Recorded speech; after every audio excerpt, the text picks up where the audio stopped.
बेटियों की माँ। मैं एक मामूली औरत हूँ, इतनी मामूली हूँ कि आपकी नजर भी मुझ पर नहीं पड़ी, लेकिन मैं आपको देख रही हूँ। आप अपनी बीवी के साथ डॉक्टर के यहाँ जा रहे हैं, उसकी कोख में लड़की या लड़का, यह जानने के लिए। असल में आप अपनी लड़की की हत्या करना चाहते हैं, कोख में ही। आपको यह ख्याल भी नहीं आ सकता कि जिस सड़क से आप जा रहे हैं उसे मैंने बनाया है। मैंने यहाँ रोड़ियाँ बिछाई और फिर उन्हें दुर्मुट से कूटा था। मेरी छोटी बेटी तब यहाँ किनारे पर उगी झाड़ियों में ऊँघती रहती थी। मेरी 3 बेटियां हैं। मेरा आदमी कहता था कि अगर बेटा नहीं हुआ तो मुझे छोड़ देगा। उसने कहने के लिए मुझे छोड़ भी दिया, पर अब भी पका पकाया खाने के लिए जब तब आ जाता है। चिकनी चुपड़ी बातें भी करता है। मैं सब समझती हूँ, फिर सोचती हूँ चलो मेरी बेटियों का बाप है। कमाल है, जिन बेटियों से वह छुट्टी चाहता था उन्हीं बेटियों के नाम की थाली में उसे परोस देती हूँ। वह समझता है बेटियां बोझ हैं। मेरी तीनों बेटियां सावली हैं। उनकी काली आंखें हैं, बड़ी बड़ी पके जामुनों जैसी, और हाथ बड़े फुर्तीले हैं। खूब काम करती हैं। मेरी ही तरह वे तरह तरह के धंधे पीटेंगी, पर फिर भी उनके होने से मुझे बड़ी तसल्ली है। मैं अकेली तो नहीं हूँ ना। तुम समझते हो लड़कियाँ बेकार होती हैं, औरतों के कामों को आप जानते ही नहीं। अरे देखो, मैंने सड़क बनाई, धान की रोपाई की, कपास चुना, कपड़े की फैक्ट्री में रीलिंग की, आलू खोदे, 3 बेटियों को जन्म दिया, पाला पोसा। क्या मैं बेकार हूँ?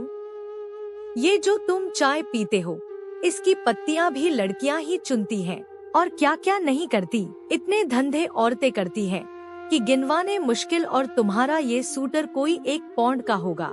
1 पौंड ऊन इतनी होती है कि दिन रात लगकर 3 दिन में उसका सूटर बनता है, जिसके मुझे 12 रुपए मिलते थे। तब बच्चियां छोटी थी तो सोचती थी घर में उनके पास बैठे बैठे बुनाई कर सकती हूँ, लेकिन धंधा बड़े नुकसान का था। फिर ठेकेदार ने मीनमेख निकालनी शुरू की और मुझ पर गलत नजर डालने लगा, तो मैंने ये धंधा छोड़ दिया। फिर आटे की फैक्ट्री में काम किया, बड़े काम छोड़े और पकड़े। 2-4 मुर्गियां और बकरियां तो खैर पालती ही हूँ। इसी तरह रूखा सूखा चलता है। ये जो तुम्हारी बीवी ने रेशमी साड़ी पहन रखी है, इसके धागे भी औरतें तैयार करती हैं, कीड़े पालती हैं। मुश्किल काम है, जांग में घाव हो जाते हैं। धान की रोपनी में भी पैरों में खारवे हो जाते हैं और कमर झुके झुके टूट जाती है। मुझ पर पैसे होते तो अपनी लड़कियों को पढ़ाती लिखाती, उन्हें मास्टरनी बनाती या डॉक्टरनी। तुम खुद पढ़े लिखे हो, पैसे वाले भी दिखते हो। तुम लड़की का गर्भ क्यों गिरवाना चाहते हो? तुम समझते हो तुम्हारी लड़की कोई काम नहीं कर सकती। अरे आदमी कोई फालतू चीज नहीं, 100 काम है उसके करने को। फिर इस तरह सोच समझकर लड़कियों को मारना तो कुदरत से खिलवाड़ है। अगर मान लो तुम्हारे घर लड़का हो गया तो तुम क्या सोचते हो वो तुम्हें लड़की से ज्यादा प्यार करेगा? फिर लड़के बिगड़ते भी बहुत हैं। आजकल उनका ध्यान शरारत, ताश और मारपीट में ज्यादा हो गया है। मान लो लड़की ही पैदा हो जाए तो क्या? तुम उसे पढ़ाना लिखाना, वो तुम्हें खूब प्यार करेगी। लड़कियां माँ बाप को खूब प्यार करती हैं। तुम्हारे घर में रौनक होगी सो अलग से। तुम सोचते हो दहेज देना पड़ेगा तो तुम उसे खाने कमाने लायक कर देना। दहेज मांगने वाले से शादी मत करना। हो सकता है आप ही ऐसा लड़का मिल जाए जो बिना दहेज के शादी कर ले। अगर न मिले तो क्या? वो कमाएगी खाएगी और तुम्हारा सहारा बनेगी। हो सकता है वह तुम्हारा नाम रोशन कर दे। तुम्हारे लिए क्या पैसा ही सब कुछ हो गया, या दुनिया का डर अपनी बेटी से भी बड़ा हो गया? आखिर तुम अपनी बेटी को प्यार तो कर ही सकते हो और बेटी भी तुम्हें प्यार कर सकती है।